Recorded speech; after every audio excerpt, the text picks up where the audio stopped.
In this video, we will cover 4 ways to generate a list of 100 random numbers in Excel. We'll begin with the rand function, equals rand, open and close parenthesis. Rand returns a random number between 0 and 1. You can see here that it's out to 5 decimal places, but if I expanded my column, it would give me even more decimal places. In order to get 100 randomly generated numbers, I could drag this down the column for 100 cells, or I think I'd like to have it display in 5 columns of 20 numbers. So I've now dragged it down the column and I'm going to drag it across. And every cell has the rand function in it, displaying a different random number between 0 and 1. We can't prevent the same number from being generated twice, but it's unlikely that you'll have a duplicate given the number of decimal places. Every time you refresh your spreadsheet by entering a formula in another cell or clicking on one of these cells and then clicking enter, all of the numbers will be refreshed.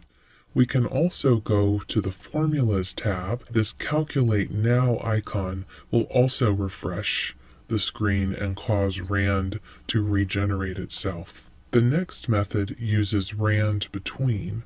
Here we're going to specify lower and upper limits inside the parentheses.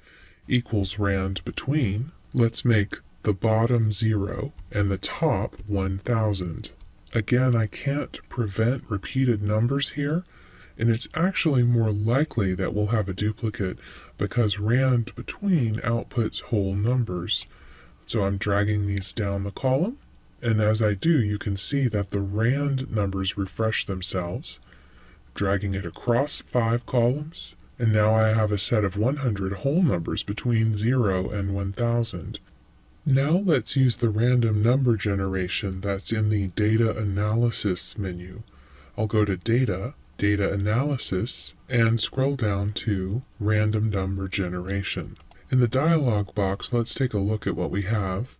Number of variables is asking how many columns we want for our output. I'll put 5, and then for number of random numbers, that's how many rows do you want. So in each column I'll put 20. Now we have a table that's 5 columns by 20 rows. Our next choice is the type of distribution we want to use. Let's model both a uniform and a normal distribution. I'll select uniform, and now I can put in my parameters, that is the lower bound and the upper bound, within which I want random numbers to be generated. Let's make the parameters 0 and 1000, just as we did with rand between. Random seed is an opportunity for you to have Excel save the output it's going to generate. You can assign a number here.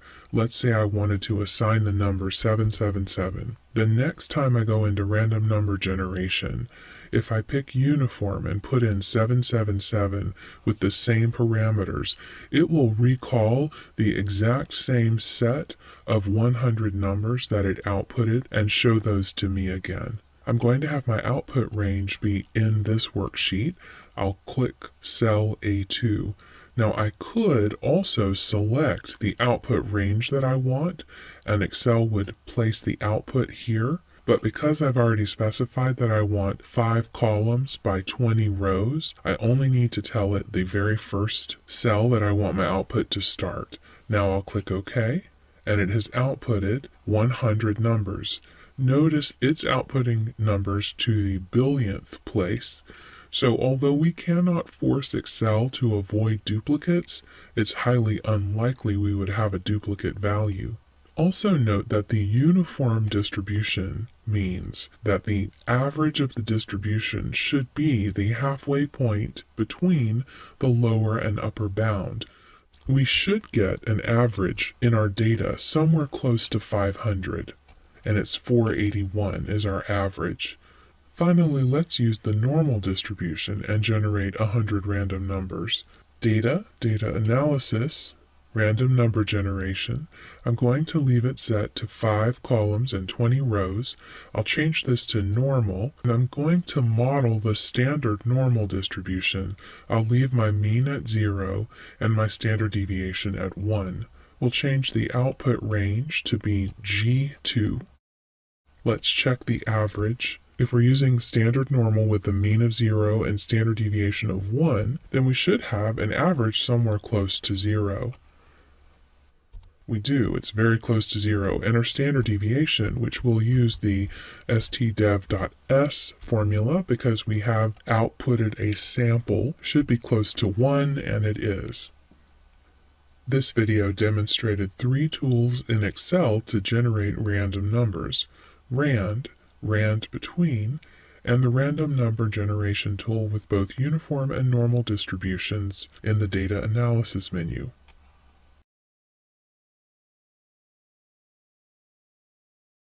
This video will demonstrate how to apply Excel's sampling tool, pull a simple random sample from a dataset. This dataset lists the 50 states in alphabetical order. A number has been assigned to each state. Excel provides multiple ways of pulling a simple random sample from a dataset. We're going to use the sampling tool here. I go to Data, Data Analysis, and I scroll to Sampling. Let's walk through the dialog box. The input range will be the numbers, not including the label. Random is what we want to use here because we'd like a selection of 10 random items from our list in column A. My output range I'll put in the sample column here, and I click OK. 10 items from the list have been randomly selected. Note that the sampling feature uses sampling with replacement. When an item from the list is selected, it is put back into the list, which means every state in the list has a 1 in 50 chance of being selected each time a number is drawn. If you have a large enough data set and you're picking a small enough sample, you're less likely to have duplicates. If you do have a duplicate, what most people do is highlight the duplicate cells, as I have done here. Then we run sampling again, exactly the way that we did before, and we change the output range and then run sampling again, and it generates another list of 10 items that have been randomly drawn from our data set. You then go down the list and pick unique items in the order in which they were selected here to replace the items that are duplicates. So 40 is a duplicate of itself. Go to 9, and now we have 10 randomly selected items from our population of 50 states. This video has demonstrated how to use Excel's sampling tool to generate a simple random sample from a dataset.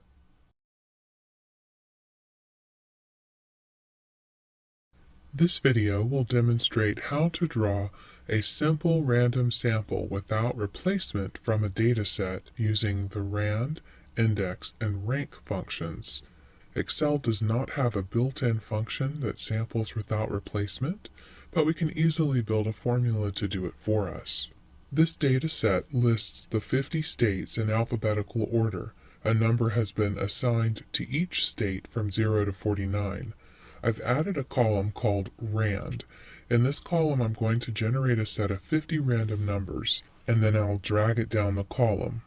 I've now generated a set of random numbers between 0 and 1. I'm going to copy and paste special. Now I have fixed randomly generated numbers, which I can use in my formula. This is the formula I'm going to put in column D. You may wish to pause the video and copy it down. Now let's build the formula in the cell and talk it through from the inside out. Equals index. I'm going to select all of the states that are in my range, and I'm going to lock them with the F4 key. Rank comes next, and I'm going to select cell C2, which points at the first value in my rand column, and then I need to select my C column, and I'm going to lock those cells with F4, close parenthesis and close parenthesis again, and now I'll hit enter. And let's talk about what we've just done.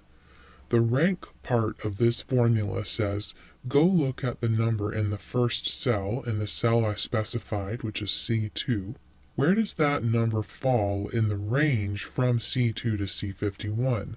And Excel will rank the numbers in column C from highest to lowest and figure out where this value fits. Let me copy these numbers over to another column. And now I'm going to do a sort from largest to smallest. And let's find where this one is in my list, 0.4909, right here. That is how many down the list? 26 down the list. So over in column A, now that we know it's 26 down the list, the index portion of this formula says go to column A and go 26 down the list and pick that choice. So here we are, you can see it's counting down at the bottom. 26 is number 25, Montana, and that's what's put right here. So our random draw is now state number 25, Montana. I'll drag this down to row 11, which will give me 10 randomly drawn items from my list of 50. So we have a list of 10 unique items with no duplicates. And that is how we can get a simple random sample without replacement from a data set. In this video, we have demonstrated how to use rand, index, and rank functions to generate a simple random sample without replacement.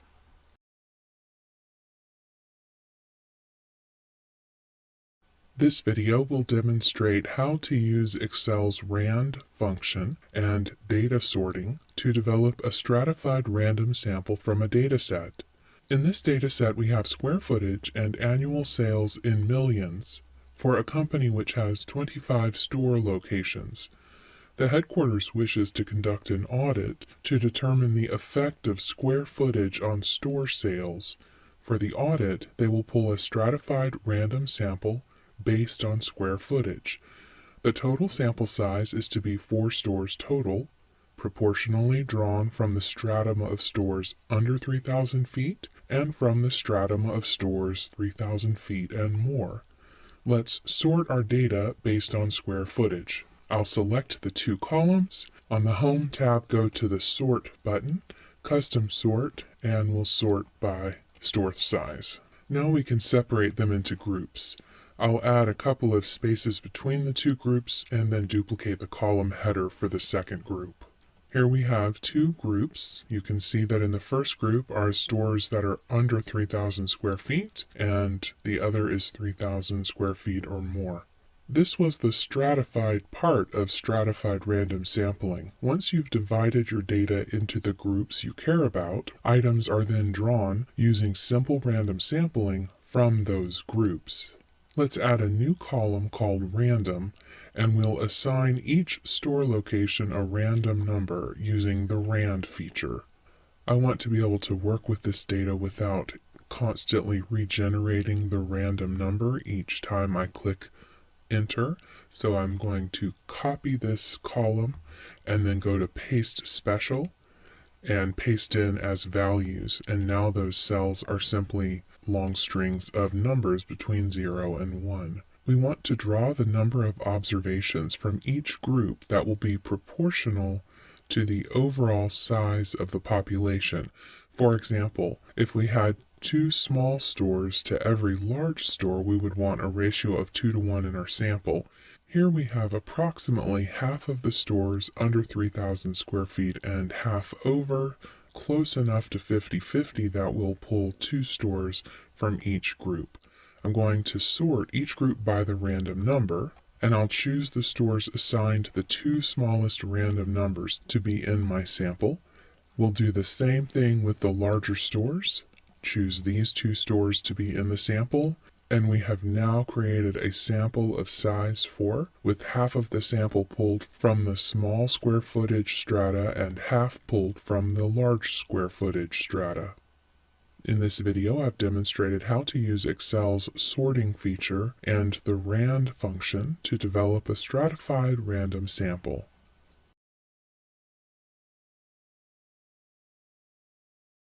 This video demonstrates how to generate a systematic random sample using the sampling tool in Excel. This data set lists the 50 states in alphabetical order. A number has been assigned to each state from 0 to 49. In a systematic random sample, we go to some starting point, then pick every nth item from the dataset for inclusion in our sample. We need a way to generate that starting point, which gives all of the items in our population an opportunity to be selected. Let's identify the population and sample size and find out the n, which is also called a k in some textbooks, and that's the variable I've used here. Well, our population is 50 items. We would like a sample of 10. K is simply the population divided by the sample size. In a systematic random sample, when you're selecting your nth item, we round down to the nearest k. In this case, 50 divided by 10 is 5. It's going to be a whole number anyway. Now that we've generated k, which tells us to select every fifth state starting at some random point, that some random point needs to be within the first interval of 5. So we're going to use the rand between function and set it to be a rand between 1 and this k. I could hard code a 5, but I'll go ahead and use the formula. And it tells me to go to value 2 in my list and then take every fifth from there. Now we're ready to go to data, data analysis, and use the sampling tool. We selected 2, the second value in our list, as our starting point, and we want it to take every fifth value, which means selecting periodic and telling it to take every fifth value from the starting point. I want my output to be in cell number C3. I want to leave a blank above this, which I'll explain in a moment.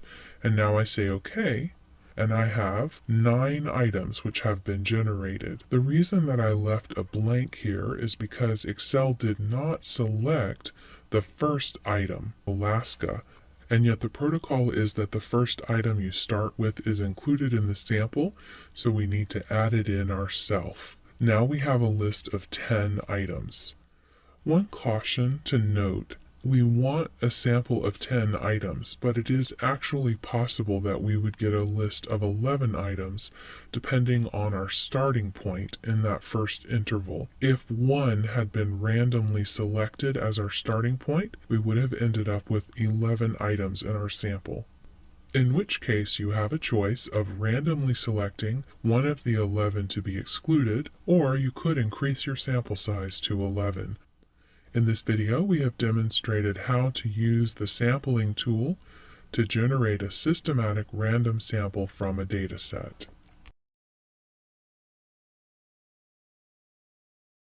This video will demonstrate how to build a sampling distribution of the mean, how to compute sampling error, and will demonstrate that the mean of a sampling distribution is the same as the population mean. A company has 6 sales representatives. Each sales rep's unit sales for the prior month are listed here. I've already calculated the population average and standard deviation using the equal average and the equal stdev.p formulas. A sampling distribution contains all of the possible samples of a particular sample size that could be drawn from a population. To determine how many samples of size 2 we could create from this population of 6, we can use the combin formula. The order of items does not matter. We only care if a sample contains 2 people, not the order in which they're drawn. Equals combin, and then we enter the number of items in the population and our sample size. There are 15 possible combinations of 2 people from this population of 6 sales representatives. I've set up an area where I can enter the sample information. I'll number 15 rows and then we'll get started filling in the table. Let's build our sampling distribution. The first rep that we'll paste in is craft. In the rep 2 column, I'm going to put all of the rest of the reps because when we do a random draw, craft would eventually be matched up with each of the other reps. So I'll copy and paste those in and then drag craft's name down the column. Next, I can paste in Jung, and I can then paste into the rep 2 column the rest of the reps and drag Jung's name down. Next, we'll paste in De Bruyne and so forth. Now that we have all of the possible combinations listed, we're ready to put in their sales information. I could fill in sales 1 and sales 2 columns by hand. There aren't that many values, but it is tedious and I could make an error. So let's use a cool and useful tool called Vlookup. In this sales 1 cell, I'm going to type equals Vlookup. The lookup underscore value is what is the piece of data I want Excel to go looking for. And that's going to be craft's name. The table array is where should I go look for craft's name, which will be these 2 columns here. The column index number is Excel asking which column in your table should I pull data from once I find craft's name. And that's the second column. And finally, range lookup can be either true or false. True will find the closest match, and then false will only accept an exact match. So if it did not find craft's name in the list, then it would not return any data. So I'm going to put false here. But before I click OK, I also want to lock these cells. I'm going to drag this formula over to the next column and down the row. And I don't want it to look away from that table array. Now I click OK, and you can see the value of 54 has been put in the sales 1 column. If we go look at craft, craft has sales of 54. Now I drag it across 1, Jung's sales are 50. Now I'm ready to drag this down the column of my 15 combinations. Now that we have all the data filled in for our samples of 2, we can calculate the average of each sample. I'll hit enter and then drag this down the column. And I'm also going to calculate sampling error. Sampling error is simply the difference between a parameter and a statistic. In this case, the parameter is the population mean and the statistic is the sample mean, equals the sample mean minus the population mean. In a randomly drawn sample, your sampling error could be positive or negative. However, if you've drawn every possible combination from a population of that sample size, the sum of your sampling error will be 0. Now that we've finished filling in our table, we can calculate the mean of the sampling distribution, which, as you can see in this formula, is the same as the population mean if we've done our work correctly, equals average of this column, and it's 51, which is the same as the population mean. Now the standard error, also known as standard error of the sampling distribution, also known as the standard deviation of the sampling distribution of the sample mean, is the population standard deviation over the square root of sample size, equals the population standard deviation divided by the square root of our sample size of 2. Our sampling distribution is now complete, and we have shown that the sampling distribution of the mean has the same average as the population. We've also shown that the standard error is smaller than the population standard deviation, and that the sum of sampling error turns out to be 0 in a sampling distribution. This video demonstrated how to build a sampling distribution, how to calculate the sampling error, grand mean, and standard error of the sampling distribution.